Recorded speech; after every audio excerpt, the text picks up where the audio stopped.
que alaba a Dios. La vida es muy cortita y no vale la pena amargarse la vida. Vivir tristes es un desperdicio de vida, ¿verdad? Así que vamos a alegrarnos, vamos a darle un aplauso a nuestro Rey, a nuestro Dios, que está con nosotros, que nos aporta gozo, alegría, nos inyecta energía para vivir. Gracias, Señor, gracias en esta mañana. Vamos a la palabra. La palabra es preciosa. ¿Cuántos saben que la palabra es preciosa? Porque la palabra es vida para nuestra vida. Amén. Gracias a Dios. Esta mañana vamos a titular nuestra reflexión, nuestro mensaje, rescatando ¿a quién? ¿Al soldado Ryan? No. Rescatando a Rahab, la ramera. ¿Qué le parece? Rescatando a Rahab, la ramera. Rahab o Rahab, es indiferente. ¿Sí ubica? ¿Sí la ubica? ¿Sí? Si ha leído la Biblia, usted sabe a quién me refiero. ¿Sí? Y vamos a considerar algunas cosas acerca de la vida de Rahab. Miren, hermanos, la Biblia, a través de todos sus escritos sagrados, todo el escrito sagrado, ¿verdad? Muestra personajes que representan los modelos de vida para que sean considerados por nosotros. ¿Se ha dado cuenta de eso? ¿Se ha dado cuenta que la Biblia nos educa, nos enseña a través de personas? Todo desde el inicio, desde el Génesis hasta Apocalipsis, la Biblia nos pone modelos en personas diferentes, de diferentes filosofías, de diferentes estratos, de diferentes características físicas, estrato económico, nivel educativo. La Biblia nos modela, nos enseña y nos instruye a través de personajes específicos, del inicio al fin. ¿Se ha dado cuenta de eso? Entonces, sin lugar a dudas, todos y cada uno de esos personajes son una gran bendición si los miramos bajo la perspectiva correcta. Puede haber villanos, puede haber héroes, puede haber exitosos, puede haber fracasados, puede haber perversos, lo que usted quiera, pero todos esos personajes, vistos desde una perspectiva correcta por nosotros, todos, sin lugar a dudas, serán una gran bendición.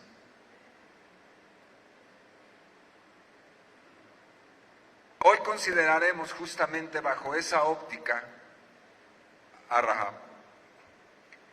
Rahab, como usted lo sabe, era una mujer dedicada a la prostitución. Ramera, para quien no sepa, se le llama o se le llamaba, creo que todavía se le sigue llamando a las mujeres que se dedican a la prostitución.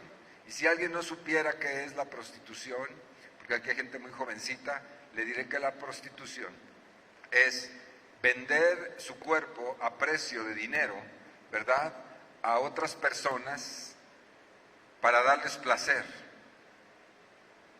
Más o menos sería una descripción. Entonces, Rahab era una mujer que se dedicaba a eso, a vender su cuerpo, a ofrecer sexo, ¿verdad?, a cambio de dinero. Y esta mujer, cuando se la lee en la Escritura y uno lo pasa así de forma simple y desconsiderada, lo primero que trae a la mente de muchos lectores que no son profundos a leer la Biblia, pues generalmente es una imagen negativa, ¿verdad?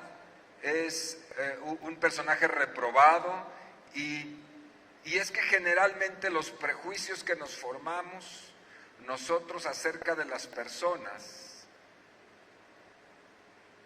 tienen que ver con una cultura que nos ha estructurado de esa manera. Es decir, nosotros de primera impresión vemos a una persona o sabemos de una persona y nuestra idiosincrasia, nuestra manera de pensar preformada, nos hace prejuiciosos. Si alguien te dice a ti o me dice a mí quizás que un hombre es un ladrón, lo primero que hacemos es aceptar esa verdad sin averiguar, ¿sí o no? Ay, es un ladrón, hazte para acá. Porque estamos prejuiciados debido a que la cultura a la que pertenecemos es así, muy prejuiciosa, siempre a la defensiva. Esa cultura nos educó,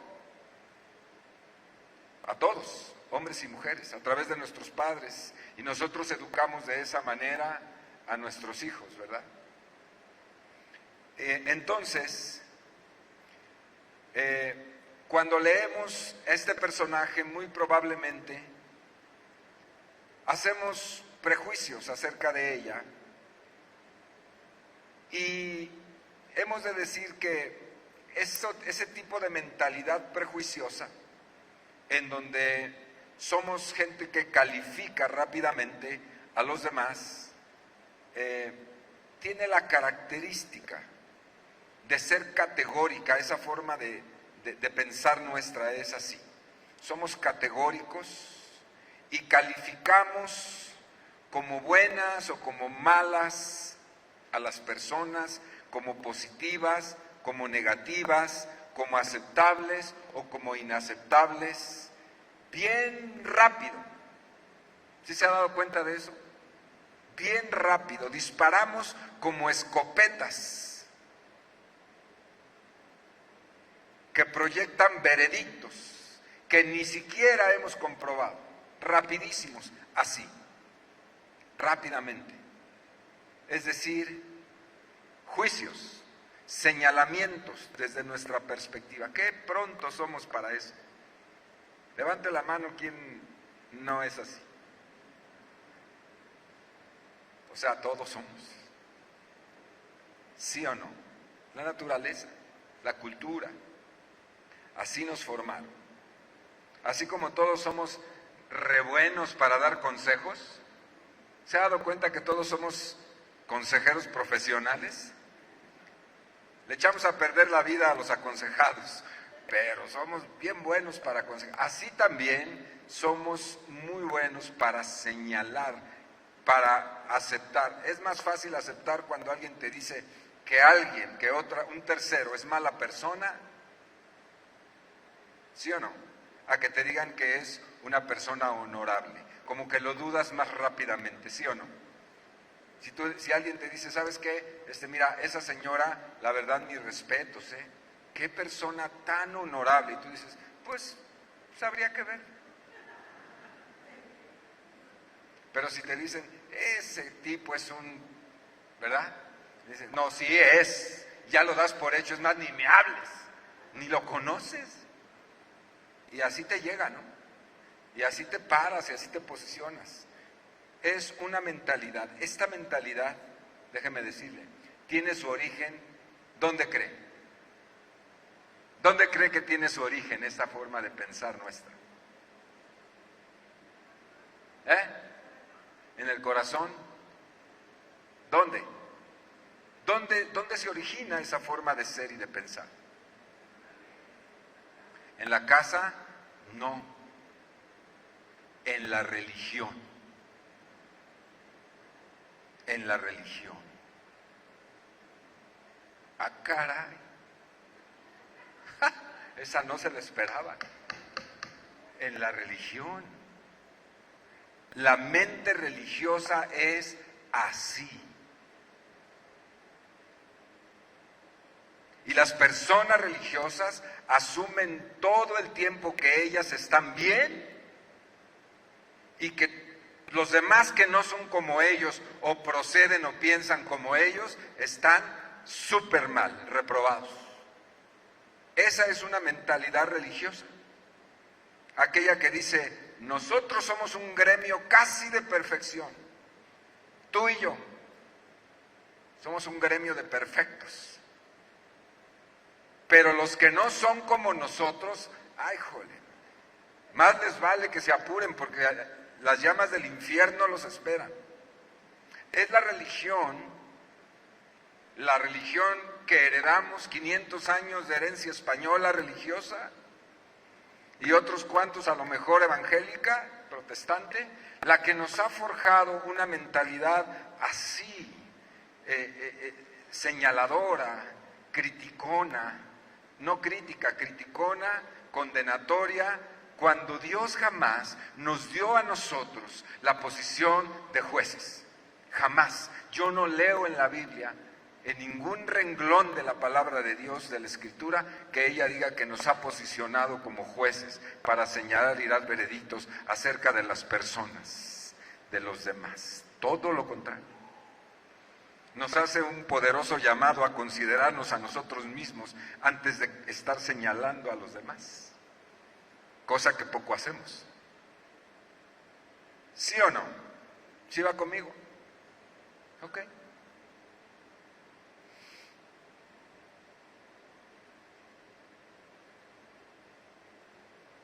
Cuando nosotros vemos a otras personas y sacamos nuestras varas de medida contra ellas, y digo contra ellas, ¿sí? Pues nos erigimos, nos levantamos como jueces, como si tuviésemos autoridad para hacerlo, y no tenemos ninguna. Así somos, ya lo asumimos, ¿verdad? Como que lo estamos pensando, ¿no? No así el Señor, no así el Señor. El Señor no hace eso, ni es así, cuando Él tiene toda la posibilidad y la posición y la legalidad para hacerlo. Su palabra dice que a diferencia de nosotros, sus pensamientos y sus caminos son extremadamente, diametralmente más altos que los nuestros. ¿Sí lo ha leído su palabra? No se crea usted que Dios piensa como piensa usted, ni procede como usted procede, o como yo. A veces nosotros en ciertas posiciones ante los demás decimos, yo tengo la razón y Dios está conmigo. Hay que tener cuidado cuando pensamos eso, porque puede ser que Dios esté más con otra persona que conmigo, porque me estoy equivocando, me estoy equivocando.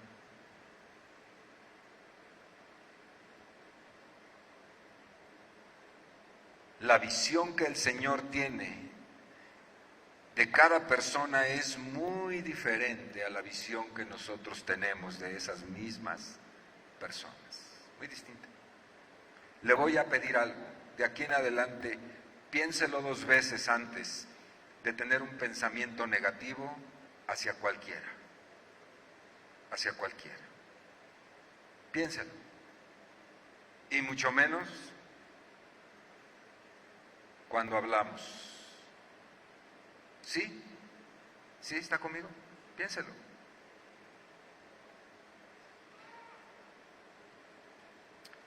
Porque personas como Rahab, la ramera, eran las personas favoritas para Jesús. ¿Cómo la ven? En el corazón de Jesús, esa gente, personas en la condición de Rahab, eran las personas favoritas, aunque usted no lo crea. A veces nosotros nos asustamos tanto. A mí no,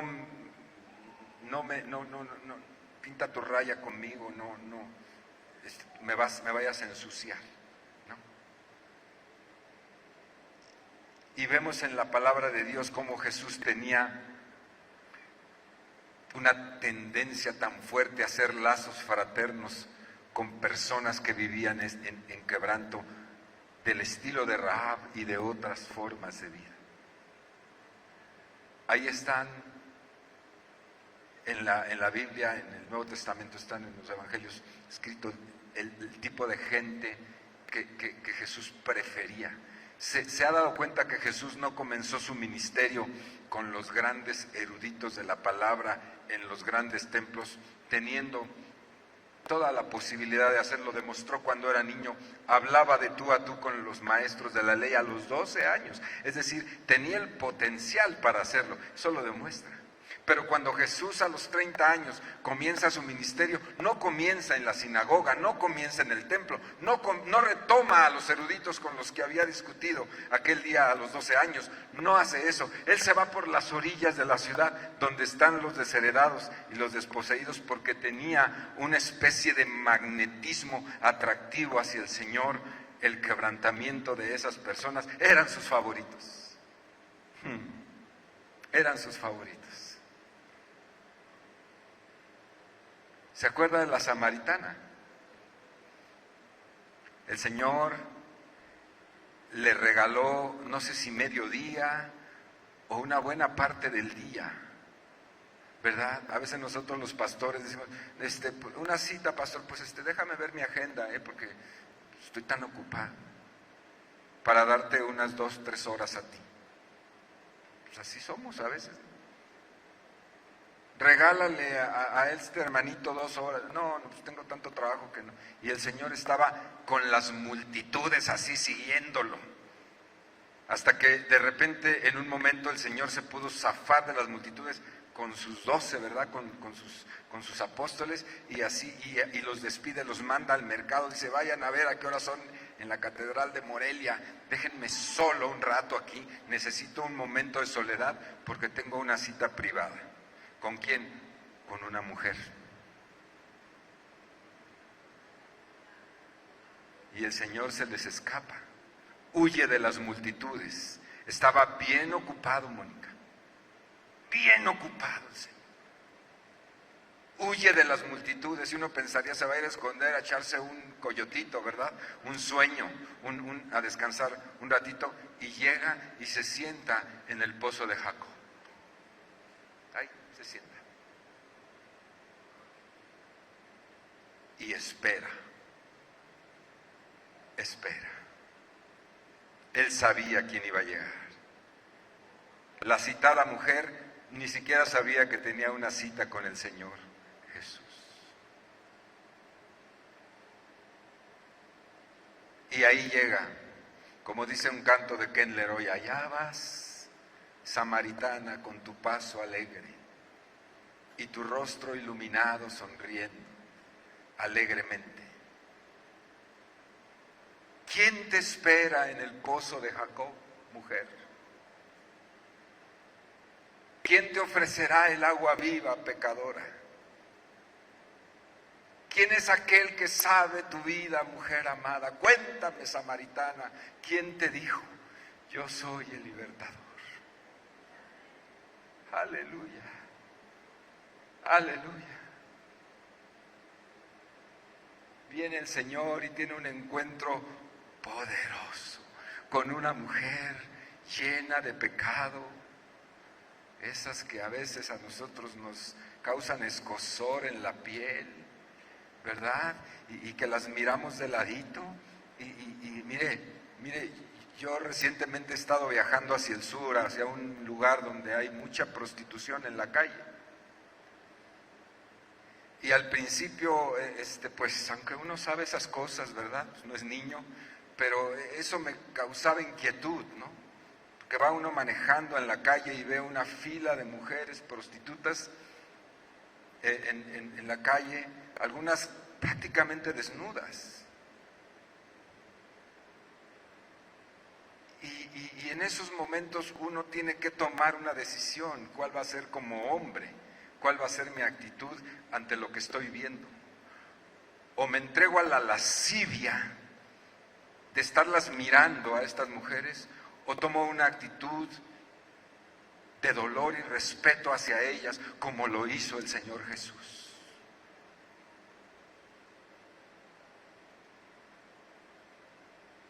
Y tiene uno que tomar esa decisión. No puede permanecer neutral. Decir, ay, pues no sé, yo no sé qué decir. No, Señor. O se va del lado izquierdo o se va del lado derecho.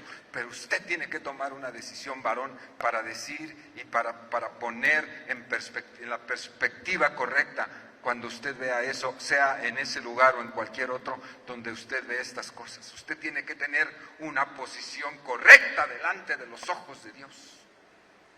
Porque así fue Jesús.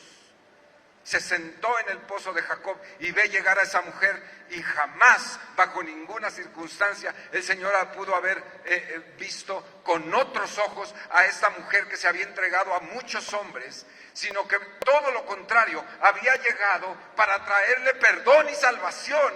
Él tenía pasión por ese tipo de mujeres.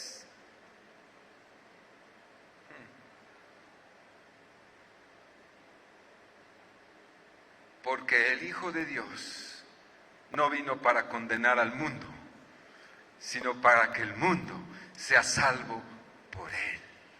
¿Quién lo dijo? Jesucristo mismo lo dijo. No he venido a condenar al mundo, sino que el mundo sea salvo, porque yo moriré y entregaré mi vida por ellos. Ese es el corazón de Cristo. Esa es la visión de Cristo.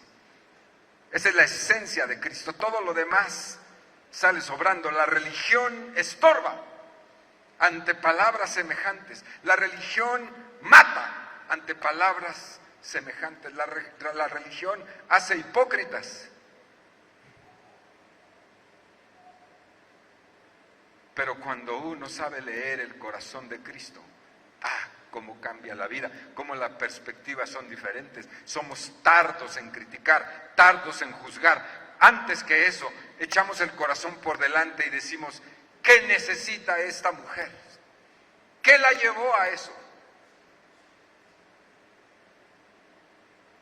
¿Qué heridas del alma le atormentan para desvalorizarse, para entregarse, para perder el honor, el pudor y la vergüenza?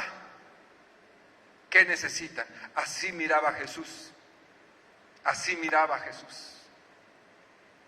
Así que la próxima vez, varón, que usted mire a una mujer en la calle, de esas o de otras características, aprenda a mirarlas correctamente, desde el ángulo correcto. Jóvenes, desde la perspectiva correcta. No te confundas y no sepas qué pensar. Mira el dolor y la vergüenza. Cada una de ellas tiene una historia dolorosa. Invariablemente. Jesús lo sabía. Por eso les buscaba.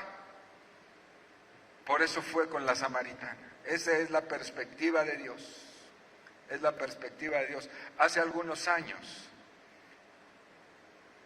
una mujer que asistía a nuestra iglesia, hace muchos años, usted ni la conoció, una mujer que asistía a nuestra iglesia, que tenía alrededor de 73, 74 años, se acercó conmigo, una mujer pues ya de esta edad, y se acercó y me dice, José, quiero platicar contigo, así me decía, José, quiero platicar contigo. Sí, hermanita, dígame, dice, pero dame un tiempo para platicar. Y necesito unas 2 horas. Y le dije, sí, hermana, con mucho gusto. Y nos vimos ahí 2 horas antes en la iglesia y platiqué con ella. Estábamos en otro lugar. Y me dice, José, yo fui una mujer prostituta en mi juventud. No voy a negarle que me sorprendí. No voy a negarle que me sorprendí. Y me platicó la historia cruel de su vida. Una historia llena de abandonos, de desatenciones, de heridas, de manipulaciones, de vejaciones. Y uno podría ver a esta mujer y jamás se lo imaginaría. Yo ni por aquí hubiera pensado lo que ella me contó. ¿Cómo fue el proceso? Ninguna mujer nace así. Ninguna. Ninguna nace así. Ninguna nace desvalorizada, desintegrada interiormente, ninguna nace así. Todas tienen un proceso que las ha de llevar a esa condición. ¿Se entiende lo que estoy hablando? Es un tema difícil, ¿no? Pero es una realidad que vivimos aquí.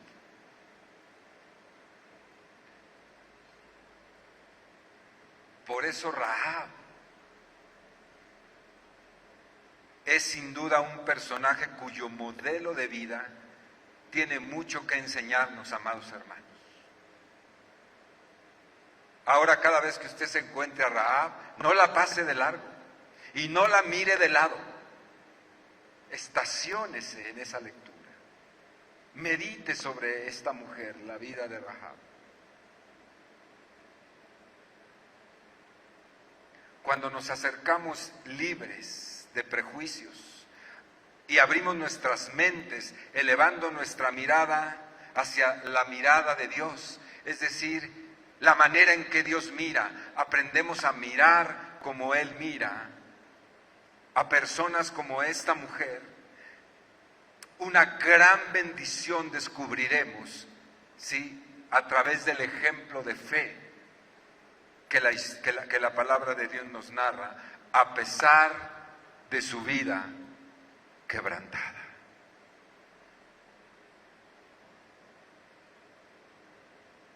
Así que los invito a hacer juntos un ejercicio de rescate. Vamos a rescatar a Rahab. ¿Qué le parece? En lugar de hacerla a un lado, vamos a rescatarla, vamos a rescatar su imagen, vamos a rescatar su honor, vamos a rescatar al ser humano que hay en esa mujer, a la cual le llamaron la ramera. ¿Viene conmigo? ¿Viene conmigo? ¿Sí? ¿Le gusta esto? Aleluya. La primera vez que nos encontramos con Rahab es en el contexto del libro de Josué, en el contexto de la invasión a la ciudad de Jericó en Canaán, en la tierra prometida. Ahí vivía Rahab. Jericó, una ciudad bajo juicio de Dios, condenada a caer junto con las otras ciudades cananeas a causa de sus pecados, según lo dice Génesis 15, 16, Levítico 18, 24, Deuteronomio 9, 3 al 5 y Deuteronomio 18, 9 al 12. Todos estos pasajes que le estoy citando aquí hablan mucho tiempo antes, algunos siglos antes de que los habitantes de las tierras de Canaán, de Jericó, de Jaí y de otras muchas ciudades que estaban en esa región, estaban siendo objeto de la mirada de Dios. Dios estaba observando la vida de los habitantes de Canaán y les había estado enviando mensajeros proféticos, diciéndoles: arrepiéntanse del gran pecado, como Sodoma y Gomorra, así también estas tierras. Les decía que se arrepintieran del gran pecado en el que vivían, porque si no se arrepentían, Dios había de destruir su ciudad, juicio había de venir de parte de Dios. Ese es el contexto. Habían sido advertidos y no escucharon la voz de Dios. Jericó era la ciudad más próxima al Jordán y por tanto la primera de las que habían de ser conquistadas y destruidas por Dios por mano de Josué y del pueblo de Israel. Ese es el contexto y ese es el momento. Rahab jugó un papel muy importante en la conquista de esta ciudad, siendo ella habitante de la misma. Era cananea, era habitante de Jericó.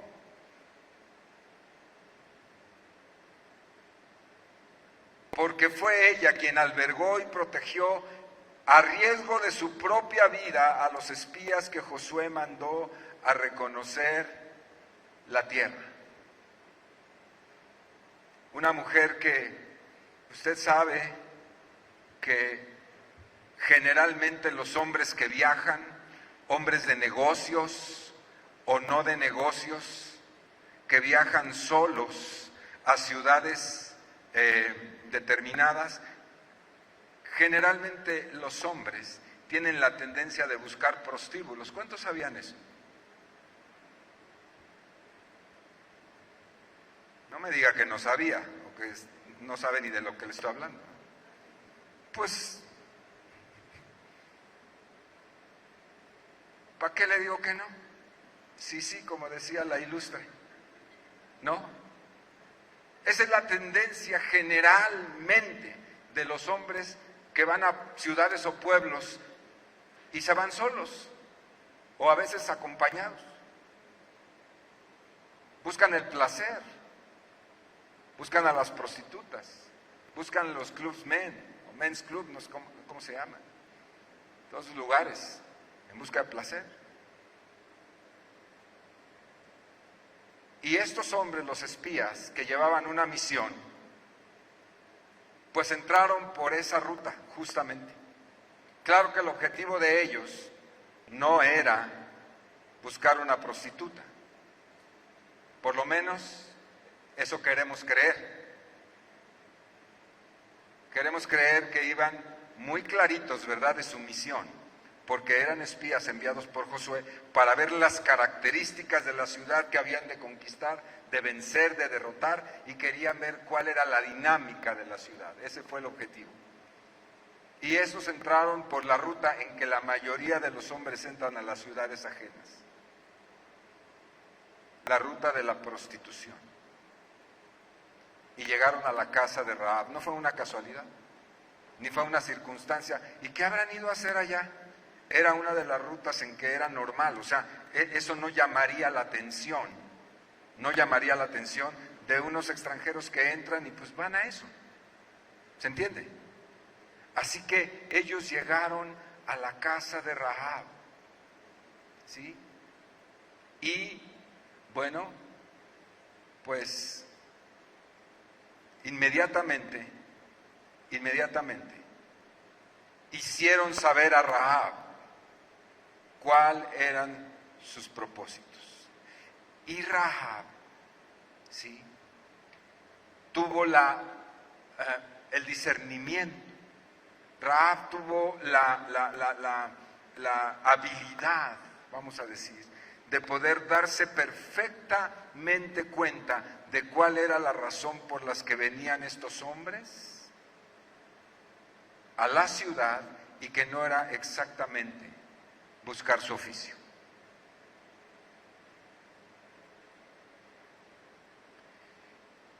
La fama de Israel se había propagado por toda la tierra conocida, por todo Egipto, por todo Canaán y los alrededores, por Arabia, todo lo que había Dios hecho en el desierto, partir el mar, darles de comer durante muchos años, 4 décadas comiendo maná y siendo alimentados, su ropa no se desgastaron. Usted sabe la historia, y la columna de fuego que había en la noche cubriéndolos para no morir en el desierto de frío. Todo esto, y algo interesantísimo, cómo Dios de forma milagrosa había ganado las guerras en el desierto contra el pueblo de Og y de Sehón, pueblos amorreos. Y con todo esto no le dejaba duda a todos los pueblos circunvecinos de que Dios peleaba por Israel. Rahab lo sabía. Rahab lo sabía. Cuando se da cuenta quién tiene en su casa, Rahab seguramente tuvo temor, pero comenzó a pensar rápidamente, de una manera instintiva, no lo sé, pero comenzó a decir: ¿qué puedo hacer con estos enemigos, con estos hombres que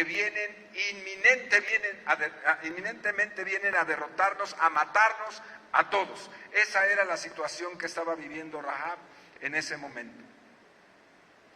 Los moradores de Jericó se hallaban aterrorizados ante la proximidad de los judíos, la inminente invasión de la ciudad. Los hijos de Israel se preparaban para someter a los cananeos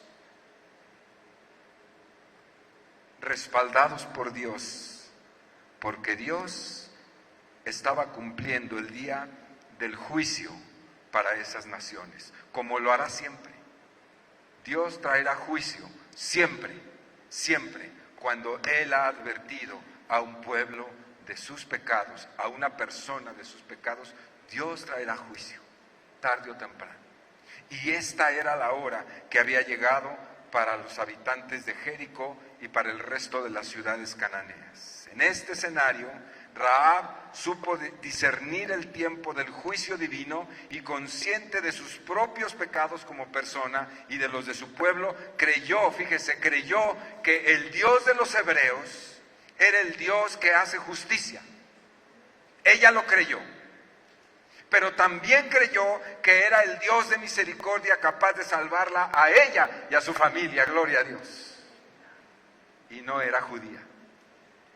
No era judía, pero ella tuvo esa habilidad de poder discernir. ¿Sabe qué es el discernimiento, mi amado? ¿Sabe qué es el discernimiento?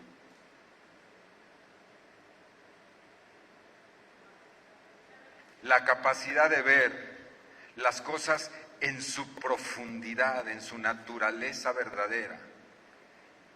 Y casi nadie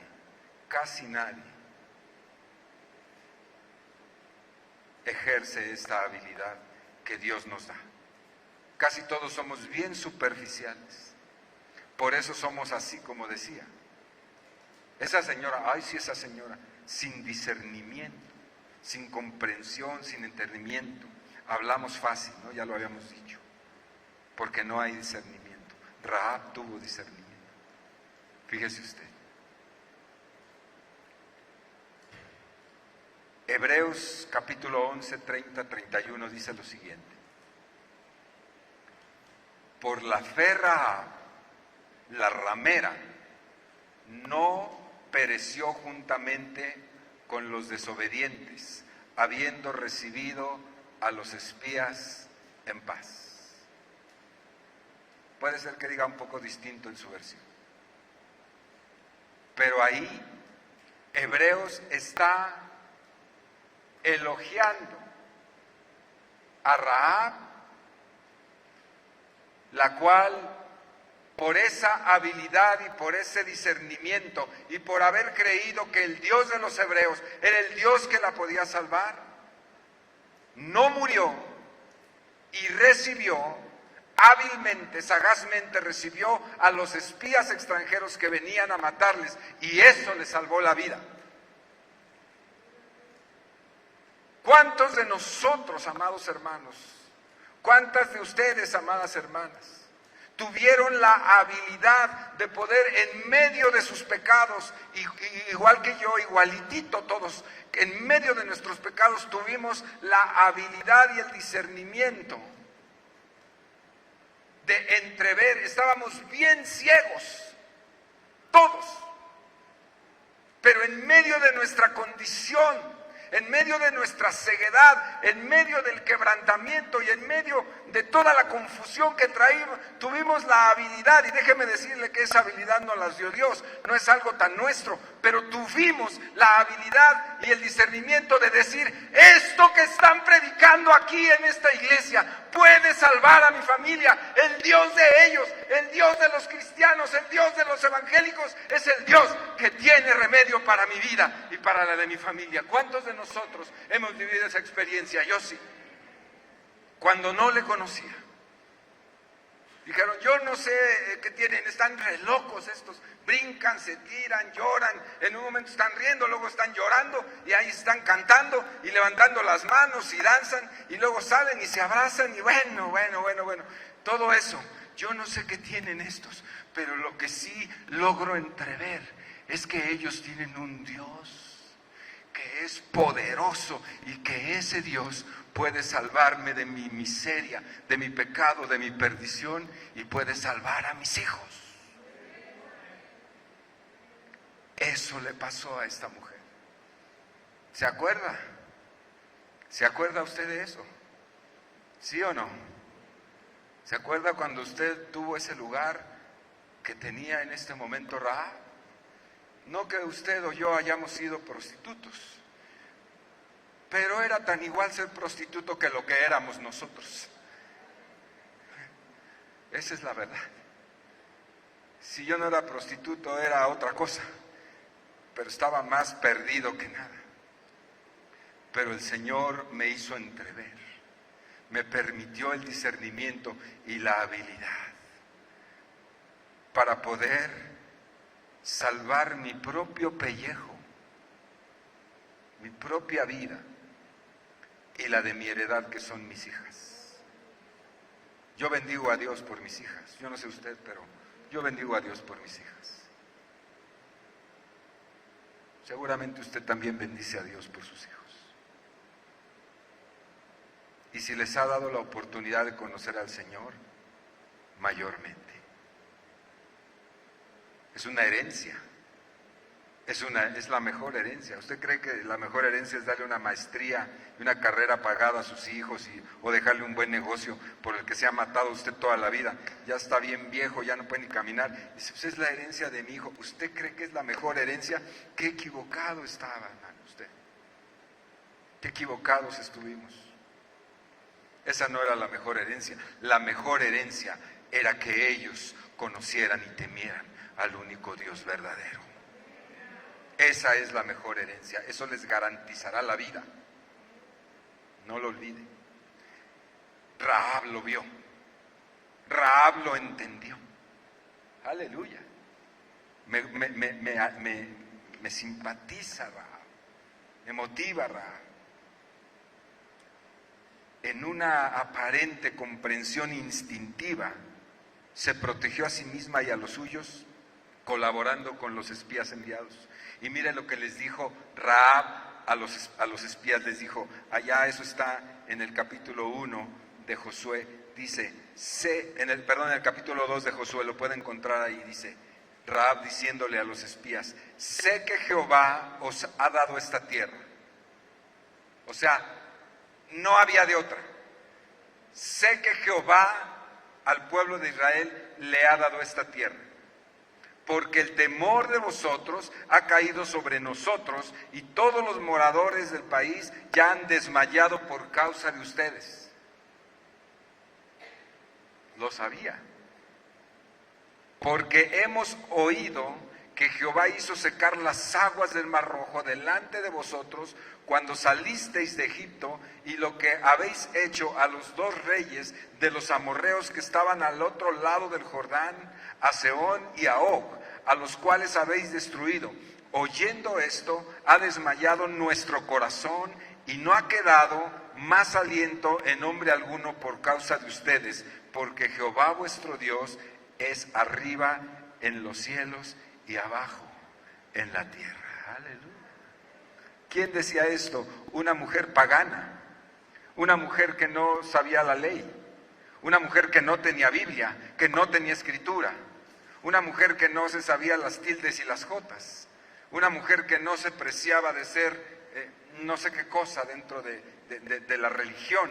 Era una mujer completamente pagana, pecadora, perdida, pero tuvo el discernimiento correcto. A veces estamos inmersos aquí, escúcheme, a veces estamos inmersos aquí, y el domingo, y el jueves, y el no sé qué, y el martes, y todos los días, y no tenemos el discernimiento que pudo tener Rahab de un Dios que salva. Aleluya. Ella lo tuvo. Yo te quiero preguntar esta mañana, hermano amado, hermana, ¿has comprendido lo que significa la salvación de Dios en tu vida? ¿La has comprendido?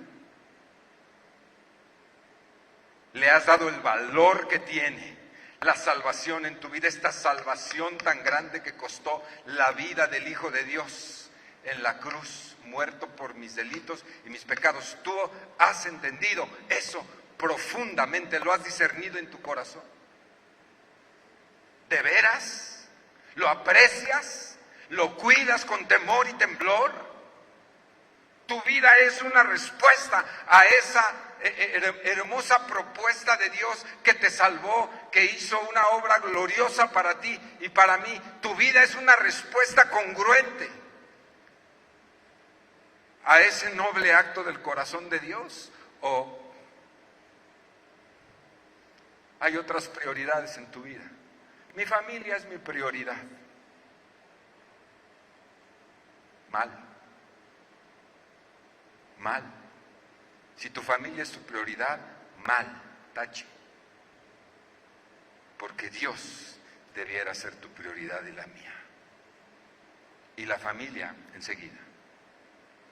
Si tu familia es tu prioridad, la vas a conducir equivocadamente, erróneamente. Si Dios no es lo primero en tu vida, por más prioritaria que sea tu familia, se desviará, te desviarás, porque Dios no está como la prioridad en tu corazón.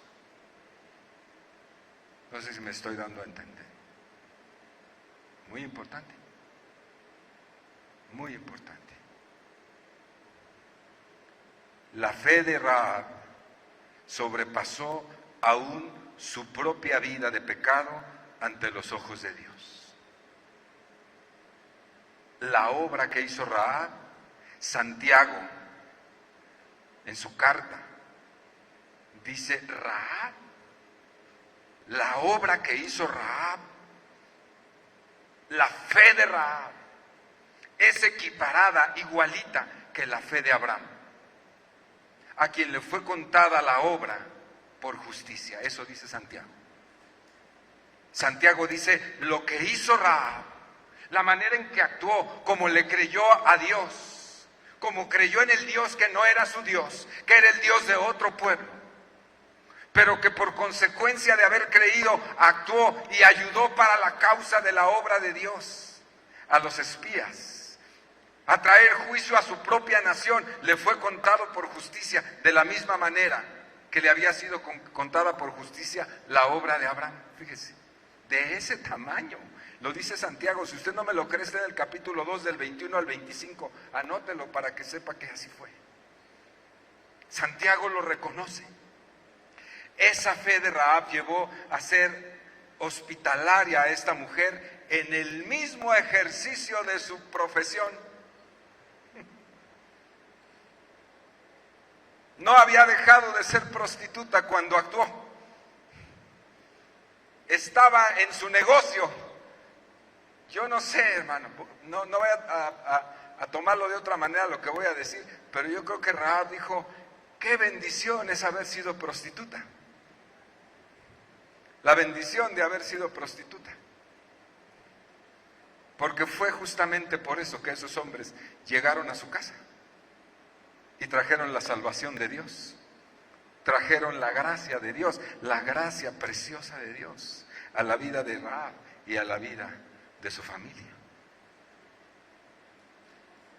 Usted va a decir: qué barbaridad acaba de decir usted, pastor. No, piénselo. No estoy diciendo que sea bueno o no, no me vaya a tomar equivocadamente el asunto. Estoy diciendo que en medio del ejercicio de su profesión pecadora, Dios se metió. La pregunta aquí es: ¿dónde te alcanzó Dios? ¿Dónde te alcanzó? ¿Haciendo qué te alcanzó Dios? ¿Te agarró en la iglesia rezando? ¿No? ¿Dónde te agarró?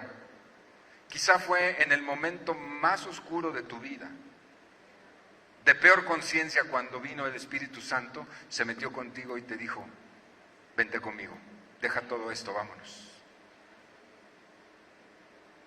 ¿Sí soy claro en lo que estoy diciendo? Así es Dios. Dios no tiene miedo. A Dios no le asusta el pecado de los hombres. Él no tiene miedo. Él se mete. Así que en el ejercicio mismo de su oficio de prostitución, ahí Dios le llevó la salvación de ella y de su familia. Piénselo, piénselo. ¿Verdad que nos empieza a simpatizar Rahab? No sé a usted, pero a mí me comenzó a simpatizar Rahab cuando estoy leyendo la Escritura. Por si fuera poco, Rahab no solamente fue hospitalaria, sino que los protegió con su propia vida. Vea qué obra hizo, burlando a sus compatriotas y engañándolos para después huir y salvarles la vida. Eso está en Josué 2, 4 al 6. Seguramente que en el momento se le miró a ella como una traidora a la patria. Quizás en una mujer de su reputación, pues no sería extraño que fuera así. Pero realmente esta mujer fue usada y guiada por Dios para que los planes del Señor fuesen cumplidos contra Jericó. ¿Sí va conmigo? Así que Rahab resulta ser un importante modelo de fe para nosotros, porque supo discernir entre lo bueno y lo malo, entre el error y lo correcto, finalmente eligiendo lo mejor, que fue el Dios Todopoderoso. Su vida pecaminosa no le impidió creer en el Dios de los judíos. Sabía que este Dios podía perdonarla y salvarla a ella y a los suyos. Su vida de pecado no le impidió ver a Dios. Ella dijo: porque Jehová vuestro Dios, les dijo a los espías, es Dios de arriba los cielos y aquí abajo en la tierra. Él es Dios. Este Dios, perdónenme ustedes judíos, pero este Dios no es propio y privativo de ustedes. Este Dios es el Dios de todos los cielos y de toda la tierra. Y yo soy parte de ella, así que yo hago de ese Dios mi Dios. Aleluya. Precioso, ¿no le parece? ¡Qué historia! No se acomplejó por la vida quebrantada, por su vida quebrantada y su reputación ante los espías. No se achicó, no se acomplejó, sino que se puso a su servicio y los ayudó sabiendo que recibiría recompensa. Fue proactiva y no preguntó si podía hacer lo que hacía, sino que lo hizo mostrando su fe. No dijo, lo haré, no lo haré. Ella los ayudó. Entró en ella una convicción poderosa y los ayudó hasta el fin. Les salvó la vida, los hizo escapar y no los capturaron. Reclamó también, supo reclamar también su recompensa a favor de lo suyo, sabiendo exactamente lo que quería. Y aquí quiero hablarle a usted al corazón. ¿Usted sabe lo que quiere o está divagando? Hombre, mujer, Rahab sabía lo que quería. Quería salvación para su vida y quería salvación para los suyos. Yo le pregunto a usted, ¿usted hace lo mismo o está divagando? Ella tenía bien claro, quiero salvación para mi vida y salvación para los míos. Y yo le invito a usted a pensar en eso. Salvación no es asistir a una iglesia evangélica. Eso no es salvación. Puede haber aquí gente que no es salva y tiene mucho tiempo aquí. Salvación es hacer vivir a la familia con los recursos de Dios a través de mi propia vida. Como padre, mi deber, hoy que es el Día del Padre, mi deber es hacer efervecer con vida a mi esposa y a mis hijas. Es proveerles,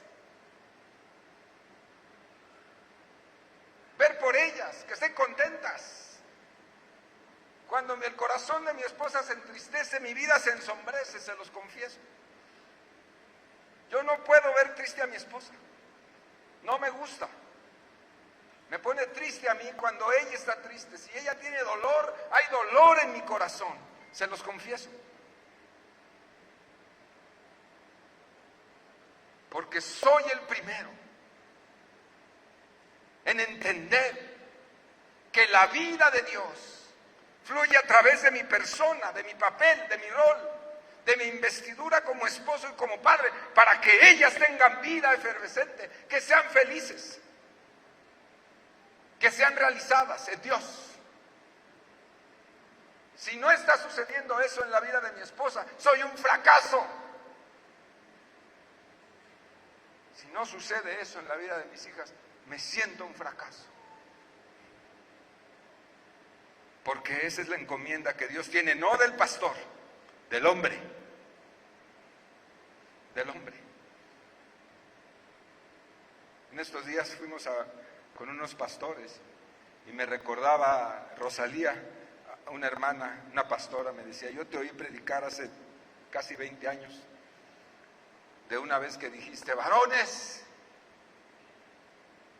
si yo veo la amargura de tu trato en la vida de tu esposa, otra vez voy a orar por ti para que el Señor mejor te lleve. Le dije, santo Dios, yo dije eso. Dice, sí, pastor, yo me acuerdo muy bien. Y dice su esposo, sí lo dijo.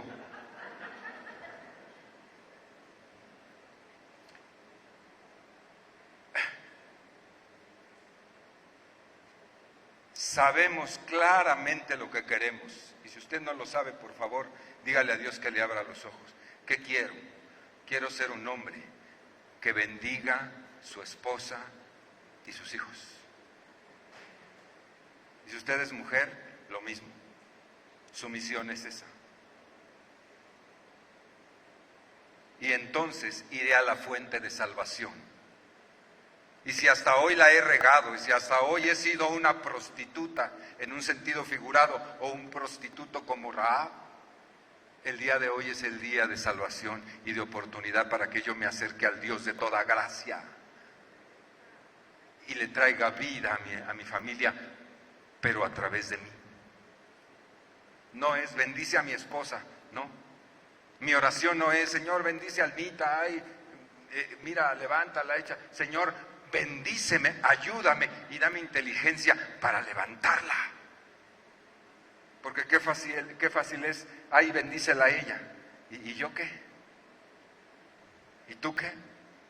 ¿Dónde quedas? ¿Echado a un lado? No. Igual, hermanas, bendice a mis hijos, Señor. Ay, mis hijos son mi vida. No, hermana, no es la oración correcta. La oración correcta, bendíceme, transfórmame, quítame esta manera de ser, como sea, para que yo sea un canal limpio de bendición para edificar a mis hijos. Esa es la oración correcta. Esa es. No se exime de esta manera cuando usted ora. Ay, bendícelos, Señor, ayúdalos. No, soy yo la persona, soy yo el instrumento. Y así Rahab dijo, a través de mí, yo los ayudo, me van a bendecir y van a bendecir a los míos. Fue proactiva, reclamó su recompensa a favor de los suyos. Esa fe heroica de Rahab, amados hermanos, le trajo bendiciones insospechadas para ella, que aún suenan y resonarán en la eternidad. Lo que Rahab hizo en los tiempos antiguos, cuando Israel conquistó Canaán, sigue sonando hoy en esta tribuna, en este mundo. Lo seguimos escuchando y sonará en la eternidad y resonará delante de generaciones y generaciones, porque Rahab creyó, tuvo fe y le fue contado por justicia. Qué hermoso, qué tremendo papel de esta mujer. Y si no me lo cree usted, le voy a decir unas cuantas más acerca de esta mujer. Rahab, después de que cayó Jericó, después de que conquistaron Jericó los judíos, que se derribaron los muros, ¿se acuerdan de las vueltas y de todo esto? ¿Se acuerdan? Cuando cayeron los muros, fue rescatada, porque los espías cumplieron su promesa de rescatarla si los ayudaba a escapar, y así fue. Hoy no estamos hablando de ese rescate, estamos hablando de rescatar la imagen de una mujer que muchas veces la tenemos condenada por su oficio. sin saber lo que realmente llegó a ser esta mujer. Fue rescatada y fue protegida del juicio de Dios contra su pueblo. No murió, su familia fue salvada. Número 2, salvó a su familia de una muerte segura. Número 3, fue agregada y aceptada en el pueblo de Israel por su heroísmo. ¿Sabe qué sucedió? Se la llevaron. ¿Se la llevaron a dónde? Pues la integraron en su pueblo. Fue aceptada, y los judíos son especiales, pero fue visto como una heroína y fue respetada porque Josué dijo: se respeta a esta mujer. Oye, pero había sido cállese la boca, ¿usted qué no? Sí, esta mujer a partir de hoy, por la gracia de Dios y por decreto del primer gran patriarca de este pueblo, bueno, segundo, se respetará y su pasado queda borrado ante nuestros ojos. Fue aceptada, protegida. Número 4, se le otorgó un lugar de respeto en la sociedad judía. Y si no me lo cree, usted lea que se casó con un hombre honorable llamado Salmón.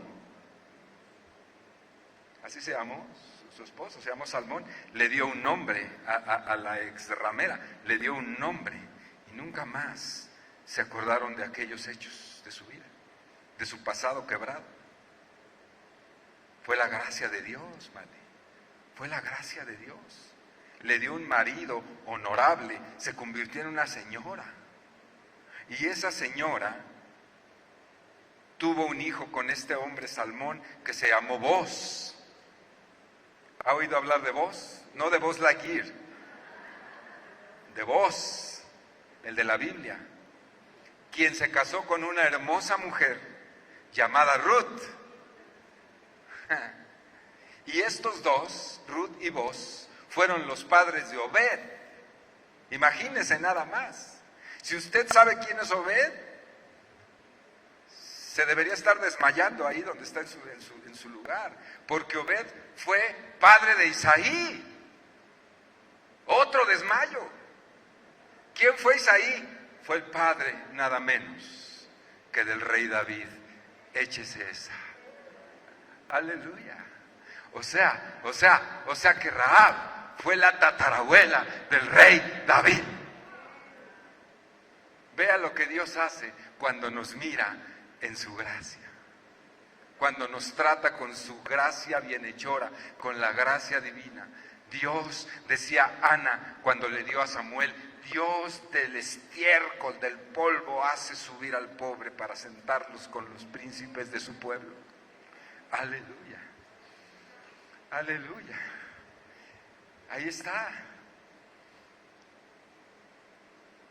Todavía falta. Número 5. De acuerdo a la genealogía de Mateo capítulo 1 y Lucas capítulo 3, Rahab, el rey David fue descendiente directo de Rahab, ¿sí? En su línea genealógica. Descendiente directo. Jesús. Ya hablamos del rey David. Jesús, nuestro amado, fue descendiente directo de Rahab. Decía Ralph Mahoney, hasta en las mejores familias, Rahab, esa mujer, fue la, pues, ¿cómo se dice? ¿Cómo se dice después de 14 generaciones? La tatarabuela, 14 generaciones, no sé, la 14ª, ¿no? ¿Sí? Y nació Jesús de María, descendiente de Rahab, la ramera. Aunque usted no lo crea, léalo, ahí está en la genealogía, Mateo capítulo 1. ¿No le da un aplauso al Señor? ¿O quedó tan absorto que no lo puede creer? ¿Te das cuenta, Moni? ¿Te das cuenta, reina? ¿Te das cuenta de lo que puede hacer el Dios de toda gracia con vidas miserables como la mía, como la de Rahab? ¿Te das cuenta lo que puede hacer? Que de sus lomos, como dice la palabra, que de sus genes haya nacido el Hijo de Dios, el precioso, el deseado de todas las naciones. Vino el Hijo de Dios y ella fue su predecesora.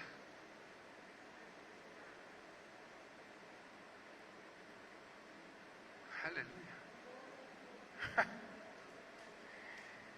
Con razón, es nombrada entre aquellos grandes del Salón de la Fama de Hebreos. ¿Ha leído Hebreos 11? Le dicen el Salón de la Fama. Es nombrada entre los que dice el autor de Hebreos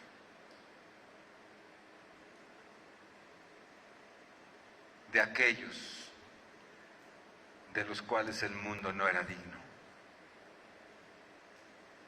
Hombres y mujeres que pelearon, que perseveraron, que en medio de su quebrantamiento lucharon y no se rindieron, de los cuales el mundo no era digno.